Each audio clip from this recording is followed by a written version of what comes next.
Eu morri numa estrada entre o Amazonas e o Pará. Pelo menos deveria ter morrido. O médico me disse depois que era impossível eu estar vivo. Mas eu estou. E a razão pela qual estou aqui contando essa história vai fazer você questionar tudo o que acredita sobre vida, morte e o que existe além. Meu nome é Marcelo, tenho 30 anos, e essa é a história mais inexplicável que já vivi. Uma história que transformou um ateu convicto em alguém que não sabe mais no que acreditar. Mas antes de continuar, confira se você já está inscrito no canal e escreva nos comentários de onde você está assistindo este vídeo. Era março de 2024. Eu trabalhava como engenheiro agrônomo para uma empresa de exportação de castanha do Pará. Meu trabalho envolvia viajar constantemente entre Manaus e Belém, visitando fazendas, cooperativas, avaliando a produção. Naquela semana específica, eu tinha que fazer o trajeto de carro. Normalmente eu voava, mas havia uma sequência de propriedades no meio do caminho que precisavam de visita técnica. Então aluguei uma Hilux 4x4, preparei meu equipamento e saí de Manaus numa segunda-feira de manhã. Os 2 primeiros dias correram bem. Visitei 3 fazendas, fiz as avaliações, dormi em pousadas simples nas cidadezinhas do interior. Na quarta-feira fiz a última visita perto de Itaituba, no Pará, e decidi seguir viagem à noite para chegar em Santarém no dia seguinte de manhã. Foi a pior decisão da minha vida. A estrada era a BR-163, mas naquele trecho específico, entre Itaituba e Rurópolis, era praticamente uma estrada fantasma. Asfalto precário, trechos de terra, mata fechada dos 2 lados e absolutamente nenhum movimento. Eram quase 23 horas quando entrei naquele trecho. Eu estava cansado, e isso eu admito. Tinha sido uma semana longa, muitas reuniões, muito sol, pouco sono. Mas achei que conseguiria. Eram apenas 150 quilômetros. 2 horas, no máximo. Lembro de estar dirigindo, música tocando baixinho no rádio, os faróis cortando a escuridão da mata. A estrada era uma linha reta interminável, hipnotizante. E então, do nada, apareceu. Não sei o que era. Até hoje não sei. Algo grande atravessando a estrada. Meu cérebro registrou como uma anta, ou talvez uma onça enorme. Mas era escuro demais, rápido demais. Desviei instintivamente. Pisei no freio. A caminhonete derrapou no asfalto molhado por uma chuva que tinha caído mais cedo. Senti o volante escapar das minhas mãos. O mundo começou a girar. Capotei. 1, 2, 3 vezes. Não sei ao certo. Cada impacto era uma explosão de dor, de vidro quebrando, de metal se retorcendo. Lembro de gritar. Lembro de pensar: vou morrer. Lembro do impacto final, violento, que fez tudo escurecer. Quando acordei, não sabia quanto tempo tinha passado. Podiam ser minutos, horas. Estava tudo escuro, tudo doendo. O gosto de sangue na boca e um silêncio ensurdecedor. Tentei me mover e gritei de dor. Minha perna esquerda estava presa embaixo do painel. Meu braço direito estava numa posição estranha, provavelmente quebrado. Sangue escorria do meu rosto, entrando nos meus olhos. A caminhonete estava de lado. Eu estava pendurado pelo cinto de segurança, que tinha salvado minha vida, mas agora estava me esmagando as costelas. Tentei alcançar o celular no bolso, mas a dor era insuportável. E quando finalmente consegui pegar o aparelho, vi que a tela estava completamente destruída. Não funcionava. Foi quando percebi onde eu estava. A luz da lua, agradeço a Deus que era lua cheia naquela noite, entrava pelo para-brisa quebrado, e eu vi. O carro tinha saído da estrada, descido uma ribanceira, e estava equilibrado numa borda. Não uma borda qualquer. Um precipício. Através da janela lateral, consegui ver o vazio. Uma queda de pelo menos 30, 40 metros. E o carro estava instável, balançando levemente a cada movimento que eu fazia. O pânico me tomou. Completo, absoluto, paralisante. Se eu me mexesse, o carro podia cair. Se eu não me mexesse, ia morrer ali mesmo de hemorragia ou desidratação. Estava preso numa armadilha mortal. Tentei gritar por ajuda. Socorro! Alguém! Me ajuda! Mas minha voz se perdia na imensidão da floresta. Não havia ninguém. Naquela estrada, naquela hora, eu estava completamente sozinho. As horas foram passando. A dor aumentava. O sangramento continuava. Eu entrava e saía da consciência. Em alguns momentos acreditava estar sonhando. Em outros, tinha certeza absoluta de que ia morrer ali. Quando o sol nasceu, vi melhor onde estava. E a visão foi ainda mais aterrorizante. O carro estava literalmente pendurado sobre o abismo, apoiado numa árvore que poderia ceder a qualquer momento. Embaixo, só rochas pontiagudas e vegetação densa. O primeiro dia foi o pior. A sede começou a me consumir por volta do meio-dia. O sol batendo no metal da caminhonete transformou o interior num forno. Eu suava, o que piorava a desidratação. Tentei alcançar minha mochila no banco de trás, onde tinha água, mas estava longe demais e qualquer movimento brusco fazia o carro balançar perigosamente. Gritei por horas, até minha voz ficar rouca, depois sumir completamente. Mas ninguém passou. Nenhum carro, nenhum caminhão. Aquele trecho maldito era realmente deserto. A dor na perna era constante, latejante. Meu braço quebrado tinha inchado tanto que não conseguia mais mexer os dedos. E pior, percebi que havia um cheiro estranho. Gasolina. O tanque devia ter furado no acidente. Não pode pegar fogo. Eu rezava mentalmente. Por favor, Deus, se você existe, não deixa pegar fogo. Engraçado, né? Eu sempre fui ateu. Convicto mesmo. Achava a religião uma muleta para pessoas fracas. Mas ali, pendurado entre a vida e a morte, eu estava rezando. A noite chegou de novo. A segunda noite. E com ela, o frio da floresta. Eu tremia incontrolavelmente, o que fazia o carro balançar. Cada movimento era um risco. Cada tremor podia ser o último. Foi nessa segunda noite que comecei a alucinar. Ou pelo menos, achei que estava alucinando. Via luzes se movendo na mata. Ouvia vozes. Cantos. Ou era só o vento. Ou eram animais. Ou era meu cérebro desligando aos poucos. Cheguei a pensar em me soltar do cinto e deixar o carro cair comigo dentro. Pelo menos seria rápido. Melhor que essa agonia lenta. Mas não tive coragem. Ou talvez tenha tido sorte. Porque foi logo depois desse pensamento que eu o vi. Primeiro pensei que estava sonhando. Uma figura caminhando na mata, se aproximando do precipício. Um homem. Ou parecia um homem. Difícil dizer na escuridão. Tentei gritar, mas só saiu um gemido rouco. Tentei bater na lataria do carro, mas não tinha força. Por favor, sussurrei. Por favor, me vê. Me ajuda. E ele me viu. Sei disso porque parou, olhou diretamente para o carro e começou a descer a ribanceira. Quando chegou perto o suficiente para eu ver melhor a luz da lua, meu coração disparou. Era um homem de idade indefinida. Podia ter 40 ou 70 anos, impossível dizer. Pele morena escura, cabelos longos pretos com alguns fios brancos, completamente descalço. Usava apenas uma calça de tecido simples, sem camisa. Tinha colares no pescoço, vários, de sementes e contas. Moço, ele disse, e a voz era surpreendentemente calma. Você está num lugar ruim. Me ajuda, consegui sussurrar. Por favor. Ele se aproximou do carro, estudando a situação. Tocou a lataria, sentiu o peso, olhou para a árvore que segurava o veículo. Se eu tentar te tirar daí, o carro cai. E você cai junto. Então, eu vou morrer aqui? Ele me olhou nos olhos. E o que vi naquele olhar foi... Como descrever? Paz? Sabedoria? Algo antigo e profundo que eu não conseguia compreender.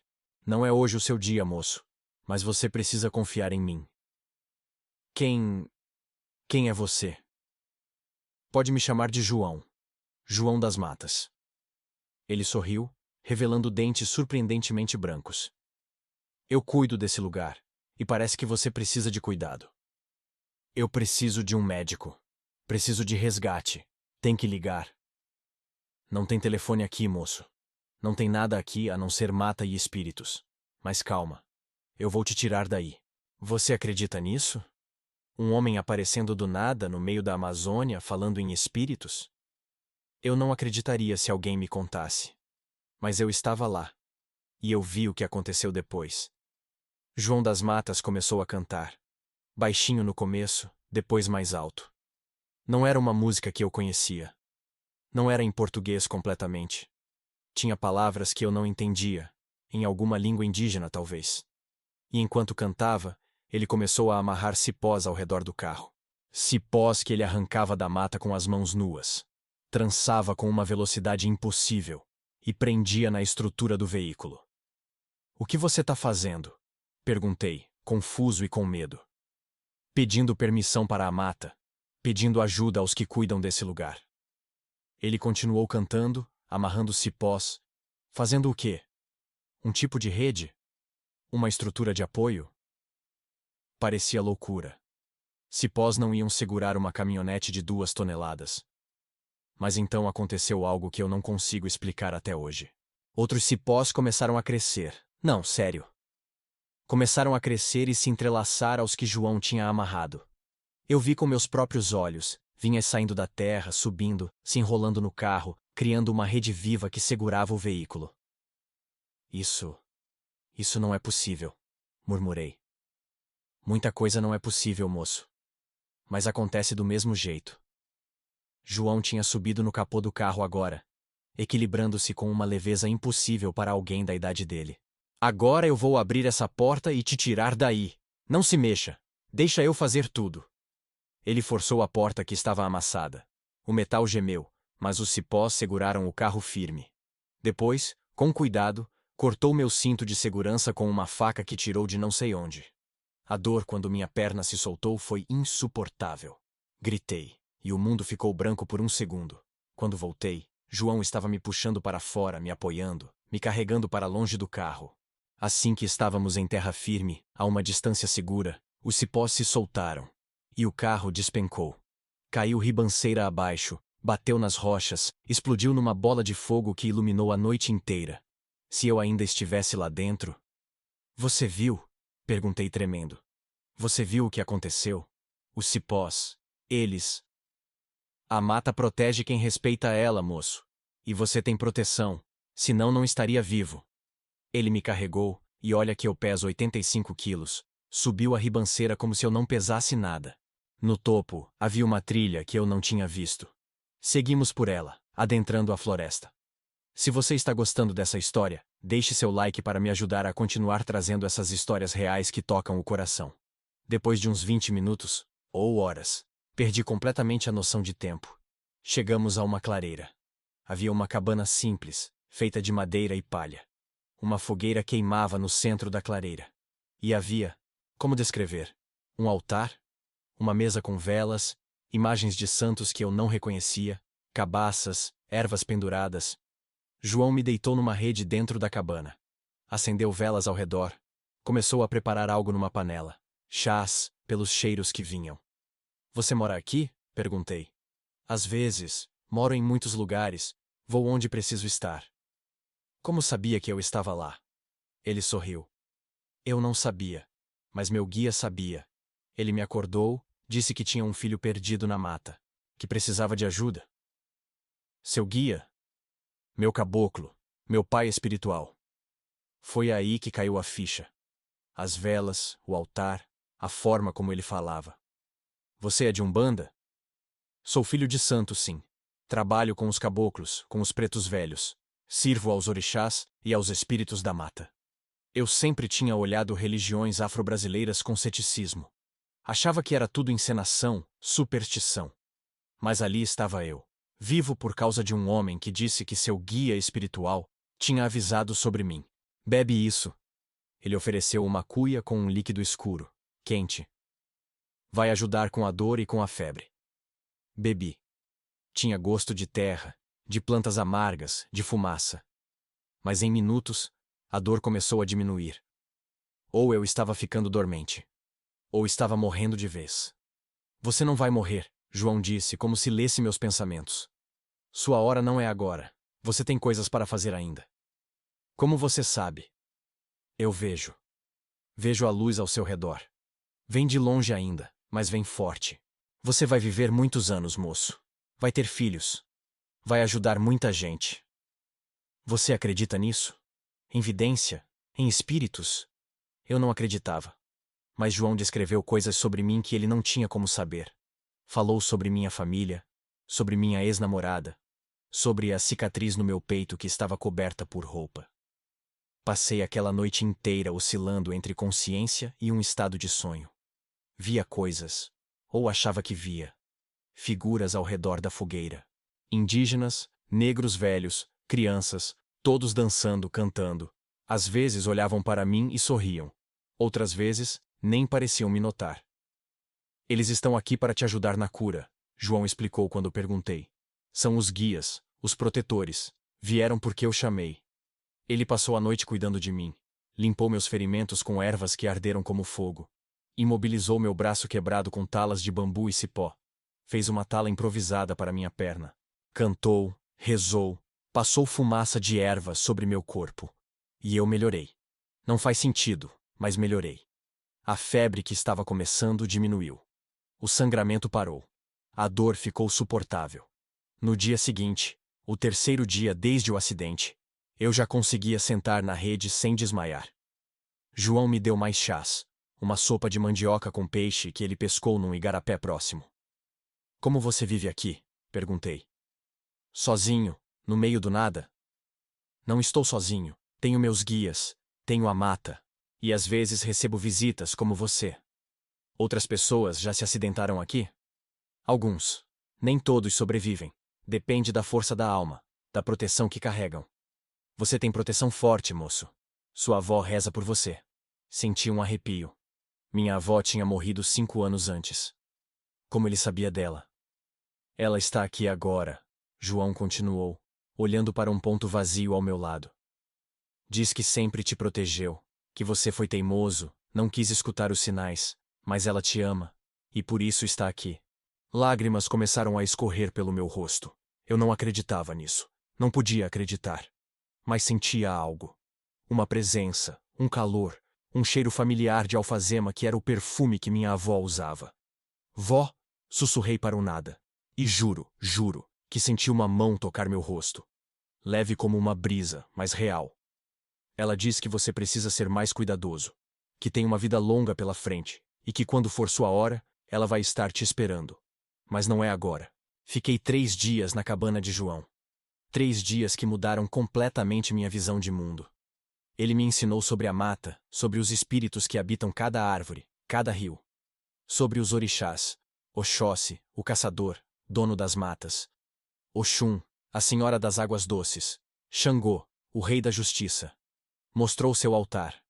Explicou cada imagem, cada oferenda. Contou histórias de como se tornou pai de santo, de como foi chamado pelos espíritos ainda jovem, de como resistiu por anos até aceitar seu destino. A gente não escolhe esse caminho, moço. O caminho nos escolhe. E quando escolhe, não adianta fugir. No 4º dia, ele disse que era hora de eu ir. Que um caminhoneiro conhecido dele passaria pela estrada naquela tarde e podia me dar carona até a cidade mais próxima. Como você sabe que ele vai passar? Eu sei. Meu guia me avisou. E ele passou. Exatamente no horário que João tinha dito. Um caminhão velho carregando madeira parou na estrada quando nos viu. O motorista, um senhor de uns 60 anos, cumprimentou João com familiaridade. Encontrou mais um perdido, João? Esse aqui teve um acidente feio. Precisa ir para o hospital em Santarém. Pode subir, rapaz, eu te levo. Antes de subir no caminhão, abracei João. Queria dar dinheiro a ele, mas ele recusou. Não preciso de dinheiro, moço. Faça uma oferenda para seu anjo da guarda quando chegar em casa. E lembra, respeita a mata, respeita os espíritos. Eles te salvaram dessa vez. Como eu te encontro de novo, para agradecer direito? Ele sorriu. Se for para nos encontrarmos de novo, a gente se encontra. O destino cuida disso.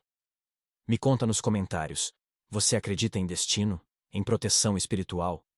Eu não acreditava. Mas depois do que vivi, o caminhoneiro, seu Raimundo, me levou direto para o hospital de Santarém. Durante o caminho, contou que conhecia João há anos. Que ele era uma espécie de lenda na região. Dizem que ele já salvou dezenas de pessoas. Aparece quando precisa, some quando quer. Tem gente que acha que ele nem é humano de verdade. Que é um espírito que tomou forma. E você? O que acha? Eu acho que existem coisas nesse mundo que a gente não entende. E que tentar entender é perder tempo. Melhor agradecer e seguir em frente. No hospital, os médicos ficaram chocados com meu estado. Esperavam encontrar alguém muito pior, considerando que eu tinha passado 4 dias desde o acidente. A perna estava quebrada em 2 lugares, o braço quebrado, 3 costelas fraturadas, traumatismo craniano leve, desidratação severa, diversos cortes e hematomas. O senhor teve muita sorte, o médico disse. Mais um dia e o senhor poderia ter perdido a perna por gangrena. E pelos ferimentos, era para estar muito pior. Tive ajuda, respondi. Um homem me encontrou. João das Matas. Ele me tratou. O médico franziu a testa. João? Aquele que mora na mata? Você conhece ele? Já ouvi falar. Dizem que ele é curandeiro, um pajé, ou pai de santo, algo assim. Olha, não vou julgar. Se ele te ajudou, ótimo. Mas agora você precisa de tratamento médico adequado. Fiquei internado por 1 semana. Cirurgia na perna, cirurgia no braço, medicação forte. Minha empresa foi avisada. Minha família veio me visitar de Manaus. Minha mãe chorou tanto quando me viu que achei que ela ia desidratar. Eu sabia que tinha acontecido algo, ela dizia. Tive um sonho ruim. Sua avó apareceu dizendo que você estava em perigo, mas que ela ia cuidar de você. Minha avó. De novo ela. João tinha dito que ela estava me protegendo. Será que era verdade? Quando recebi alta, voltei para Manaus. Pedi transferência para trabalho de escritório. Nunca mais quis fazer aquele trajeto. Na verdade, desenvolvi um medo de dirigir em estradas desertas que levou meses de terapia para superar. Mas algo tinha mudado em mim. Não conseguia mais ser o ateu convicto de antes. Não conseguia mais descartar tudo como coincidência ou alucinação causada pelo trauma. Eu tinha visto os cipós crescerem. Tinha sentido a presença da minha avó. Tinha sido curado por ervas e rezas de uma forma que a medicina não conseguia explicar completamente. 3 meses depois, quando já estava recuperado, voltei para aquela região. Peguei um voo para Santarém, aluguei um carro, com motorista dessa vez, e fui procurar João das Matas. Levei oferendas. Tinha pesquisado sobre Umbanda, sobre os orixás, sobre o que levar. Comprei flores, frutas, velas, cachaça, charutos. Levei também dinheiro, roupas, mantimentos. Encontrar a clareira foi mais difícil do que imaginei. Rodamos horas naquela estrada. Paramos para perguntar para moradores locais. Alguns conheciam João, outros nunca tinham ouvido falar. Um velho senhor finalmente nos indicou uma trilha. Mas não sei se vai encontrar ele. João aparece quando quer. Às vezes fica meses sumido. Seguimos a trilha a pé, deixando o carro na estrada. Depois de quase 1 hora caminhando, reconheci a clareira. A cabana estava lá. A fogueira apagada. Mas nenhum sinal de João. Gritei seu nome várias vezes. Nada. Deixei as oferendas no altar que estava montado do lado de fora da cabana. Acendi as velas. E orei. Não sabia orar direito, mas tentei. Agradeci pela vida, pela salvação, pela chance de continuar. Foi quando senti aquela presença de novo. Virei e vi uma figura na borda da clareira. Era João, mas parecia diferente.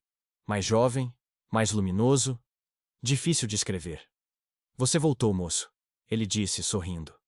Voltei para agradecer, para te pagar pelo que fez. Eu te disse, não preciso de pagamento, mas agradeço as oferendas. Meus guias vão gostar. Conversamos por horas. Ele me explicou mais sobre o mundo espiritual, sobre como funciona a Umbanda, sobre os diferentes guias e suas funções. Contou mais histórias de pessoas que tinha ajudado ao longo dos anos. Por que você faz isso? Perguntei. Viver aqui, sozinho, ajudando desconhecidos? Não é uma escolha, moço, é uma missão. Quando você é chamado pelos orixás, quando recebe o dom, você tem que usar. Se não usar, perde. E pior, sofre. Eu tentei fugir disso quando mais novo. Tentei viver uma vida normal. Casei, tive filhos, trabalhei em Manaus numa fábrica. O que aconteceu? Fiquei doente. Muito doente. Os médicos não descobriam o que era. Fui definhando. Até que um dia, um preto velho me visitou em sonho. Disse: Filho, você tá fugindo do seu destino. Volta para a mata, aceita sua missão. Senão sua hora vai chegar antes do tempo. E você voltou? Voltei. Deixei tudo. Minha esposa não entendeu. Meus filhos ficaram bravos. Mas eu voltei. E assim que pisei na mata de novo, assim que montei meu primeiro altar, fui curado. Em dias, estava completamente bem. E sua família? Uma sombra de tristeza passou pelo rosto dele. Meus filhos são adultos agora. Alguns me visitam às vezes. Outros me consideram louco. Minha esposa se casou de novo, é feliz. Eu não guardo mágoa. Cada um tem seu caminho. Você se arrepende? Nunca. Aqui eu sou quem devo ser. Aqui eu faço o que vim fazer nessa vida. Ajudo quem precisa. Sirvo aos espíritos. E tenho paz. Naquele dia, João me convidou para assistir a um trabalho espiritual. Disse que ia incorporar seu caboclo, Pena Branca, e que eu poderia fazer perguntas, pedir conselhos. Confesso que fiquei com medo. Incorporação? Possessão? Isso não era coisa de filme de terror? Não tenha medo. Não é nada ruim. É só meu guia usando meu corpo para se comunicar com os vivos. À noite, acendemos a fogueira. João cantou pontos, músicas sagradas da Umbanda. Dançou ao redor da fogueira. E então, mudou. A postura ficou diferente. Mais ereta, mais imponente. A voz ficou mais grave, com um sotaque diferente. Os gestos eram mais largos, mais firmes. Salve, filho! A entidade disse olhando para mim. Eu sou Pena Branca, o Kearô. Eu estava apavorado e fascinado ao mesmo tempo. Aquilo era real? Era João fingindo? Mas como ele mudaria tanto? A própria energia da clareira parecia diferente. Você veio agradecer, Pena Branca disse. Não era uma pergunta. E veio questionar também. Questionar se o que viu foi real. Eu não sei o que acreditar. Você não precisa acreditar. Você precisa aceitar. Aceitar que há mais entre o céu e a terra do que sua mente pequena pode compreender. Você foi salvo porque ainda tem trabalho a fazer aqui. Que trabalho? Isso você vai descobrir. Mas posso te dizer. Envolve ajudar pessoas. Envolve levar conhecimento. Envolve plantar sementes, mas não as sementes de plantas. Sementes de esperança, de mudança. Ele se aproximou, colocou a mão na minha cabeça. Senti uma energia, um calor, percorrendo meu corpo. Você carrega uma dívida de vidas passadas. Por isso passa por provações. Mas também carrega uma proteção forte. Sua avó, seus guias, estão sempre com você. Não tema. Apenas siga em frente. E quando chegar sua hora de ajudar alguém que está perdido, não hesite. Ajude. É assim que se paga as dívidas kármicas. A conversa durou horas. Pena Branca respondeu perguntas sobre minha vida, meu futuro, minha família. Disse coisas que se confirmaram depois. Alertou sobre situações que realmente aconteceram. Quando João voltou, desincorporou é o termo correto, estava exausto. Sentou perto da fogueira, suando, tremendo levemente. O que ele disse? Perguntou. Você não lembra? Não. Quando estou incorporado, eu saio. É como dormir. Acordo depois, e às vezes sinto o que aconteceu, mas não lembro das palavras. Contei tudo. João apenas sorriu. Pena Branca é sábio. Se ele disse, é porque é verdade. Você tem um caminho pela frente, moço. Um bom caminho. Se você está gostando dessa história, deixe seu like e se inscreva no canal. E me conta. Você acredita em incorporação? Em guias espirituais? Passei aquela noite na cabana de João. De madrugada, tive sonhos vívidos. Vi a minha avó, jovem como nas fotos antigas. Ela sorria. Dizia que estava orgulhosa de mim. Via também figuras que não conhecia. Um homem negro velho fumando cachimbo, uma mulher com roupas coloridas perto de um rio, um índio com cocar de penas. Quando acordei e contei para João, ele explicou. São seus guias. Eles se apresentaram para você. O preto velho, a pomba gira, o caboclo. Eles fazem parte da sua corrente espiritual. Mas eu nunca fui em nenhum terreiro. Nunca fiz nenhuma iniciação. Não precisa. Eles estão com você desde que nasceu. Só estão se mostrando agora porque você abriu os olhos. Antes, você não queria ver. Era verdade. Eu tinha fechado minha mente para qualquer coisa espiritual. Orgulho intelectual, achava. Superioridade de quem acredita só na ciência. Mas a ciência não explicava o que eu tinha vivido. Não explicava como João me encontrou. Como os cipós cresceram. Como fui curado tão rapidamente. Voltei para Manaus diferente. Comecei a pesquisar mais sobre Umbanda, sobre espiritualidade afro-brasileira. Visitei alguns terreiros. Conversei com pais e mães de santo. Alguns eram charlatães óbvios, mas outros eram como João. Pessoas genuínas, com um dom real, ajudando outros. 6 meses depois do acidente, resolvi me consultar com uma mãe de santo renomada em Manaus. Dona Teresa, uma senhora de 70 anos que tinha um terreiro grande na Zona Norte. Cheguei lá cético ainda, testando. Não contei nada sobre mim, sobre o acidente, nada. Apenas disse que queria uma consulta. Ela jogou os búzios. Ficou em silêncio por longos minutos, estudando as posições das conchas. Então olhou para mim com aqueles olhos escuros, penetrantes. Você morreu e voltou, ela disse. Não era pergunta.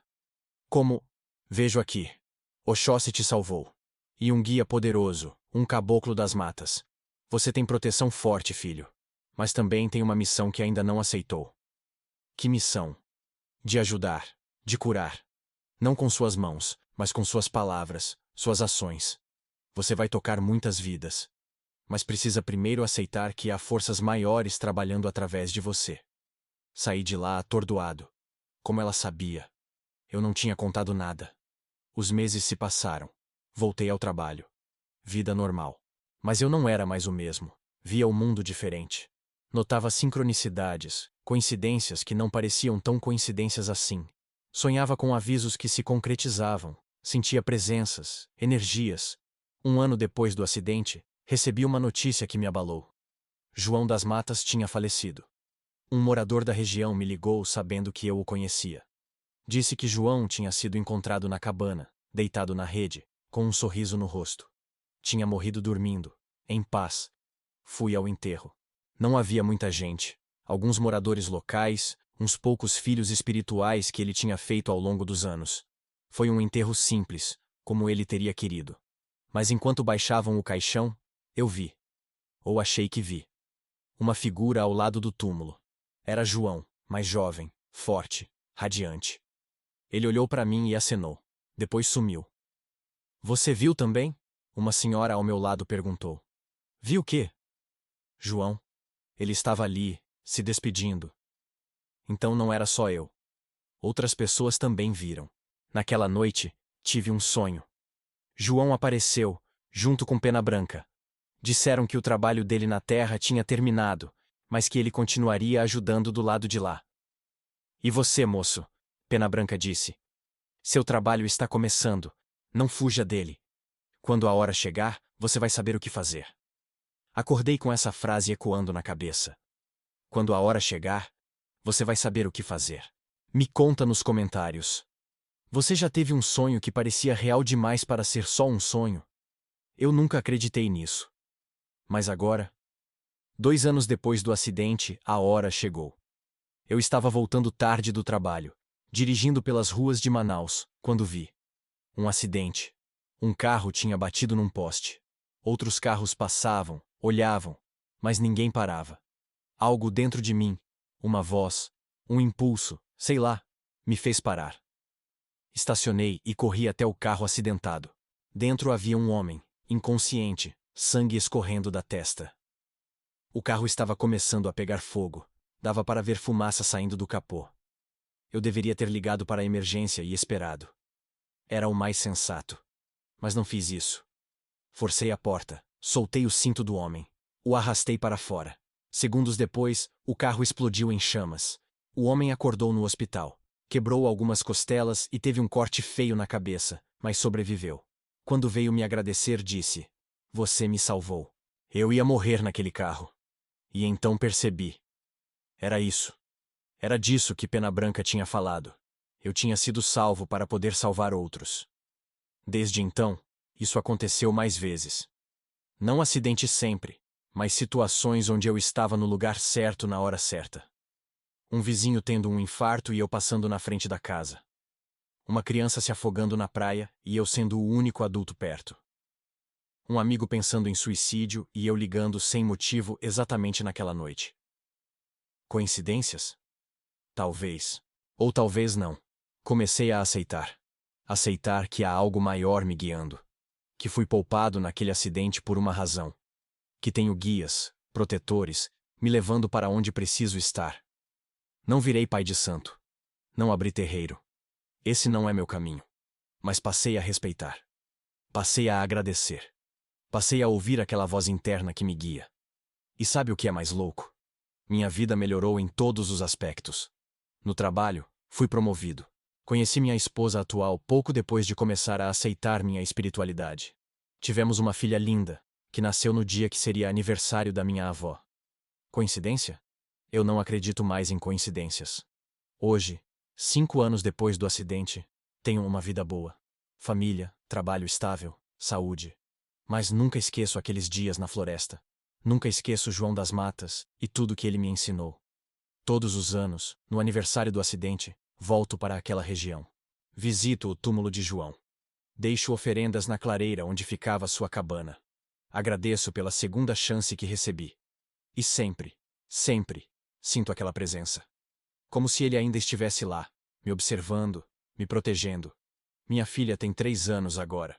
Ontem ela estava brincando na sala e de repente parou, olhou para o canto vazio da sala e disse: "Oi, vovó." Minha esposa ficou confusa. "Amor, as vovós não estão aqui hoje." "Não, a vovó velha, ela tá ali." E apontou para o canto vazio. Senti um arrepio. Minha avó, a mesma que me protegeu no acidente, a mesma que João disse que sempre esteve comigo. "O que a vovó tá fazendo?" Perguntei para minha filha. "Tá sorrindo? Tá feliz?" Minha esposa me olhou assustada. Mas eu sorri. Porque eu sabia. Sabia que era real. Que minha avó estava ali. Que sempre esteve. Crianças veem o que adultos se recusam a ver. Veem os espíritos, as energias, o mundo além do véu. Minha filha ainda tem isso. Eventualmente a sociedade vai ensinar ela a parar de ver coisas. Mas, por enquanto, ela vê. E é lindo. Você acredita que crianças podem ver espíritos? Eu não acreditava. Achava que era imaginação. Mas depois de tudo que vivi, como posso duvidar? Se você está gostando dessa história, deixe seu like e compartilhe com alguém. Histórias como essa precisam ser contadas. Tem algo que não contei ainda. Algo que aconteceu na semana passada e que me fez decidir compartilhar essa história publicamente.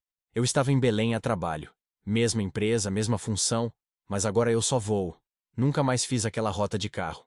Estava no hotel, prestes a dormir, quando meu celular tocou. Número desconhecido. "Alô? Marcelo?" Era uma voz feminina, jovem. "Você não me conhece, mas meu nome é Ana. Sou neta de João das Matas." Meu coração disparou. "João? Como você conseguiu meu número?" "Achei entre as coisas dele. Ele tinha uma caderneta com nomes e números de pessoas que ele ajudou ao longo dos anos. Seu nome estava lá."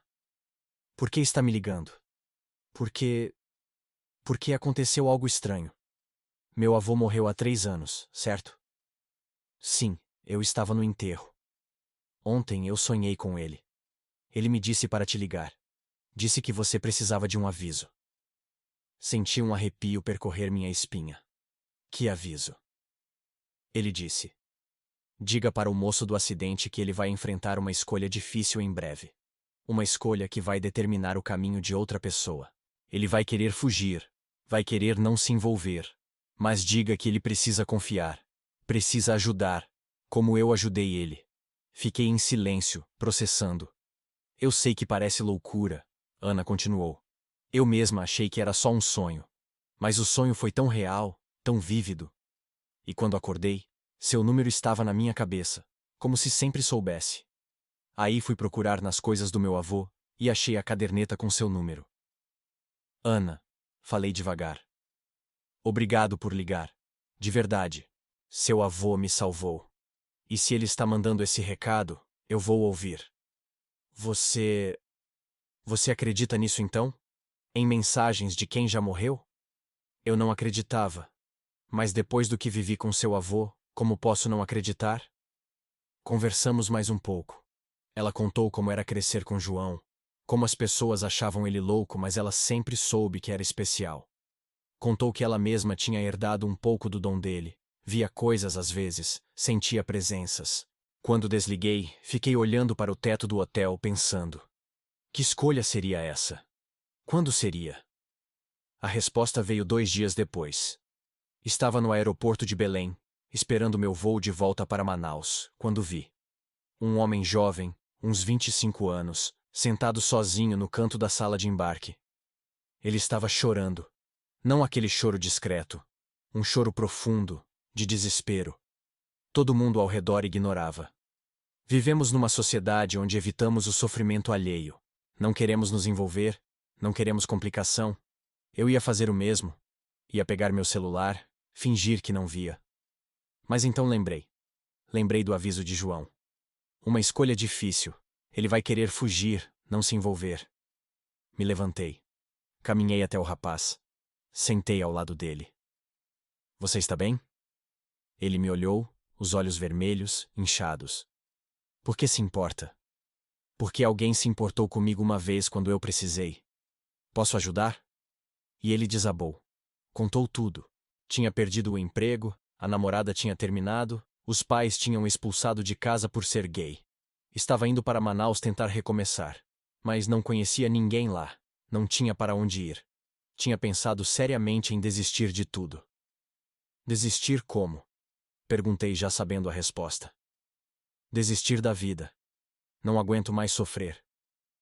Me conta nos comentários. Você já ajudou um desconhecido que estava sofrendo?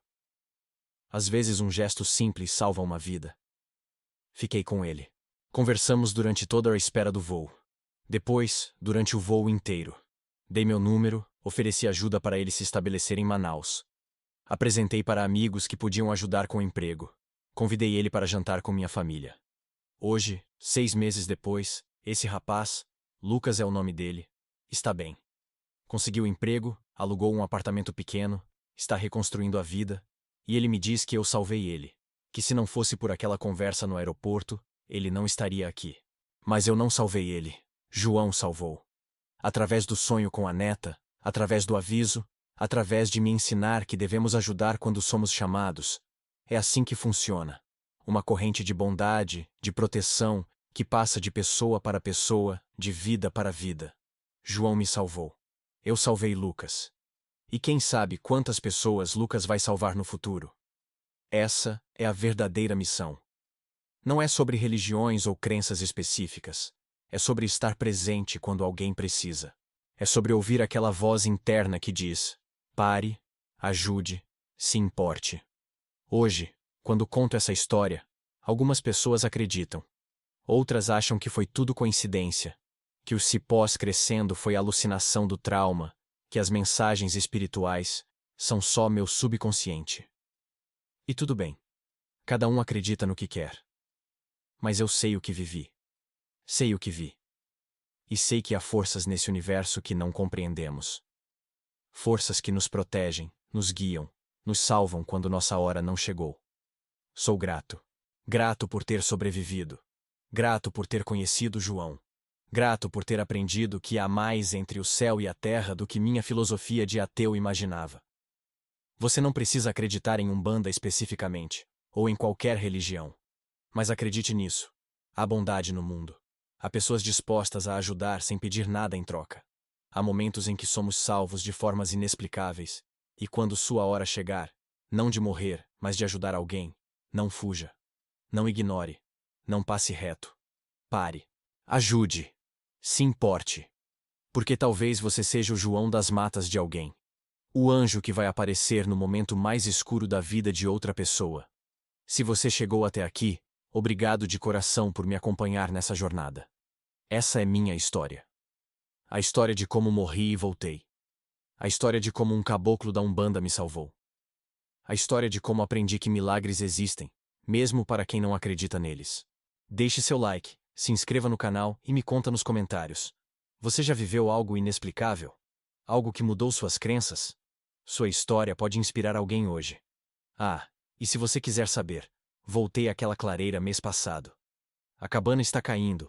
A natureza está retomando o espaço. Mas o altar ainda está lá. E as velas que deixei acenderam sozinhas quando me aproximei. Coincidência? Vento? Ou João me dizendo que ainda está por perto? Eu escolho acreditar na terceira opção. O que arô, João das Matas? O que arô, Pena Branca? Salve todos os caboclos das matas, e obrigado por tudo.